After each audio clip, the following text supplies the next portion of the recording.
while Jesus was still speaking, some people came from the leader's house to say, "Your daughter is dead. Why trouble the teacher any further?" But overhearing what they said, Jesus said to the leader of the synagogue, "Do not fear, only believe." Jesus allowed no one to follow him except Peter, James, and John, the brother of James. When they came to the house of the leader of the synagogue, he saw a commotion, people weeping and wailing loudly. When he had entered, he said to them, "Why do you make such a commotion and weep? The child is not dead, but sleeping." And they laughed at him, and then put them all outside and took the child's father and mother and those who were with him, and went in where the child was. He took her by the hand and said to her, "Talitha kum," which means, "Little girl, get up." And immediately the girl got up and began to walk about. She was 12 years of age. At this, they were overcome with amazement. Jesus strictly ordered them that no one should know this, and told them to give her something to eat. This is the word of the Lord. Thanks be to God. There is some room for debate whether this text is actually about death or not. I tend to think that it is. If we had time to unpack the whole story, it really begins with the story of a woman who interrupts Jesus' call to go and save this girl. And it turns out that Jesus turns the world upside down, where the hidden woman becomes center place and given glory, that she had faith that even touching the fringe of Jesus' cloak would bring healing to her after suffering for many years under many doctors. And yet here is the leader of the synagogue, who then privately, without any witnesses other than the disciples, is restored to his family. Both are in need, both are hurting. But on this day, the one who regularly receives glory is not at the center of attention. It is a private moment, so that they can find healing and wholeness together. Now, whether or not she was in fact asleep or dead, the truth is we're going to use it as a jumping off point, because I believe on some level that it was meant to teach the followers of Jesus early on in the gospel that death would be a part of their journey, and they needed not to respond out of the fear of death. Fear of death is actually a fairly powerful motivator in our lives. There's an author, Irving Yalom, who said, "We, as human beings, are forever shadowed by the knowledge that we will grow, blossom, and inevitably diminish and die." End quote.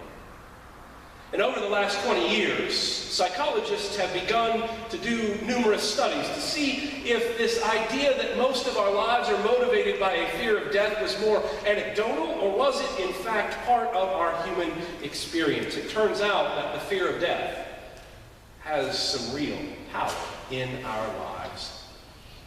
There's a great article in the Atlantic Monthly from May of 2012.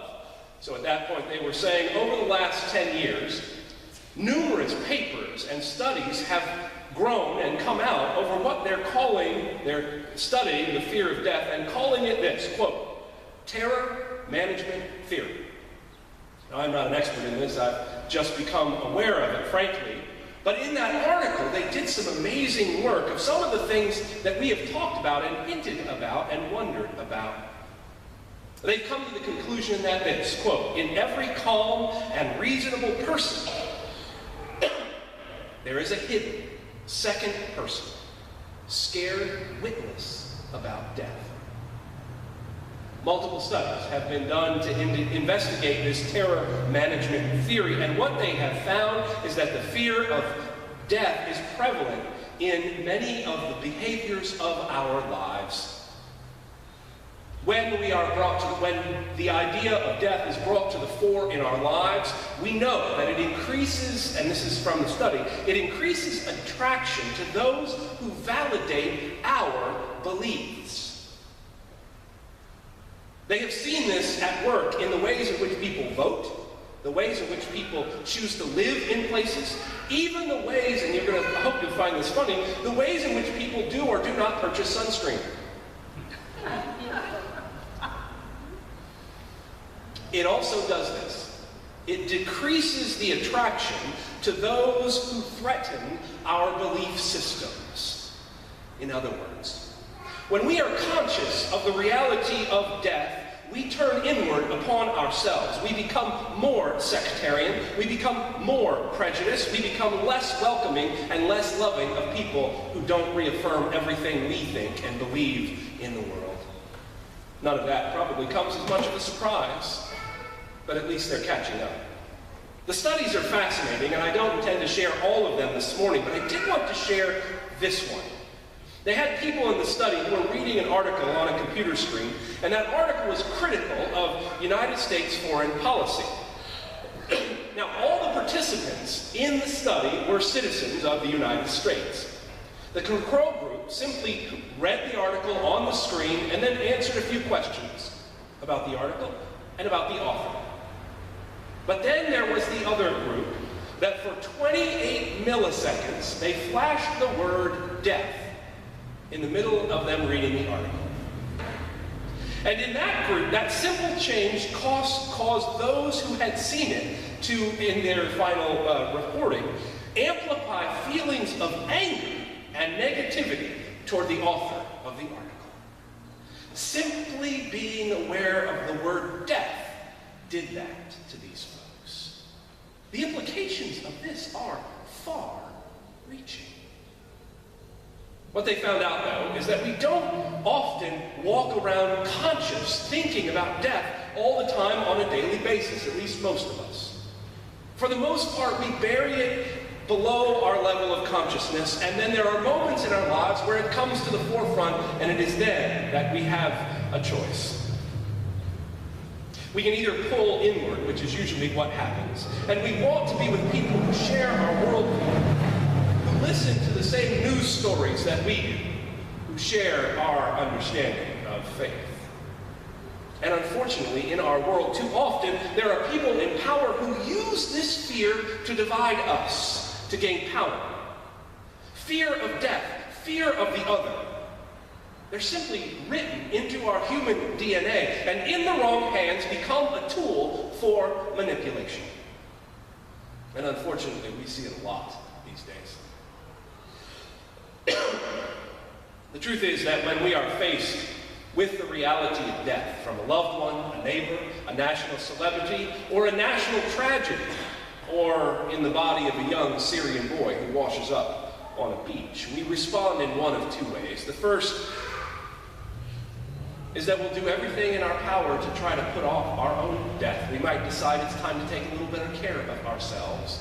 Or we push it back out of our conscious mind, doing everything we can to distract ourselves from the simple reality.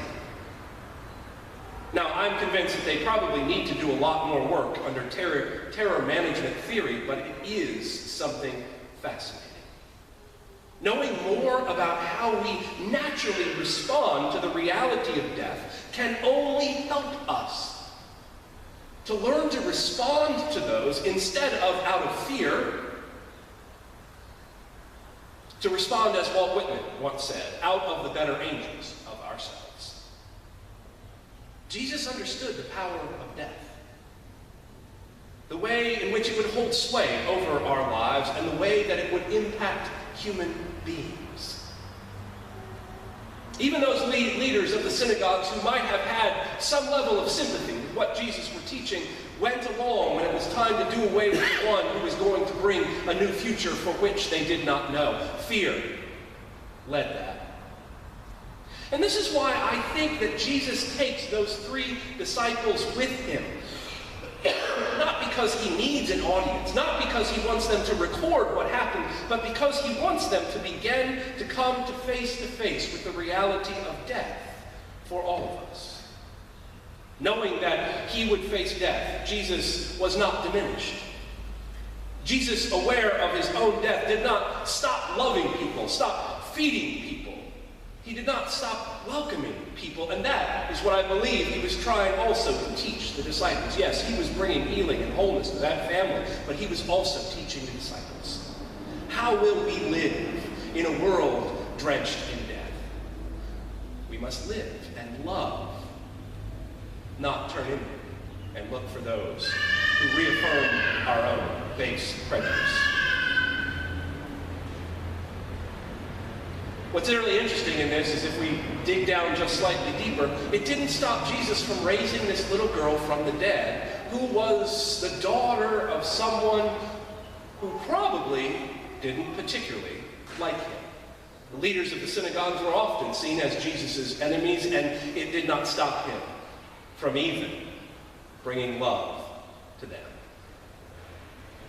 And while we ourselves are not Jesus, we are on a journey of faith as disciples to wrestle with the reality of death so that we can learn to respond not out of fear, but a recognition that our life and our death is in God's hands, and frankly, worrying about it won't change a thing. We might lengthen our days by going to the gym a few more times and passing up on that fried food.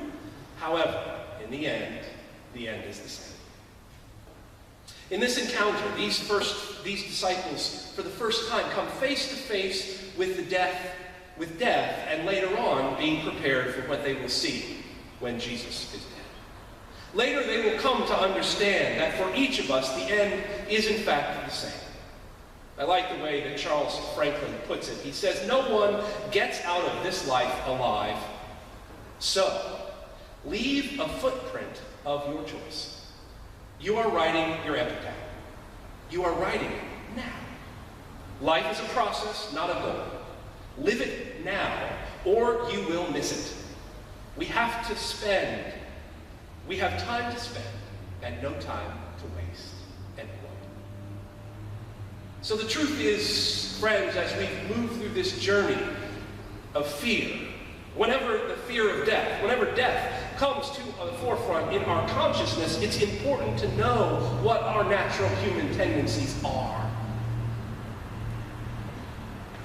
but not to lean into them. That is not the calling for the followers of Jesus. We are called to expand, to open up, to trust that death does not have the last word, that our living and our dying is in the hands of the God who has named us as God's own children and will never turn us away. If we can do this again and again, we will be freed to enjoy the gift of each day, to love deeply, to cross boundaries that need to be crossed, to work for justice for others, and to find what it means to live as Jesus' call not to fear, but to love. Let us remember this when those who seek to control us push down the buttons of fear and anxiety all the time. Remember, they're just trying to get us to do their bidding, and we're called to live up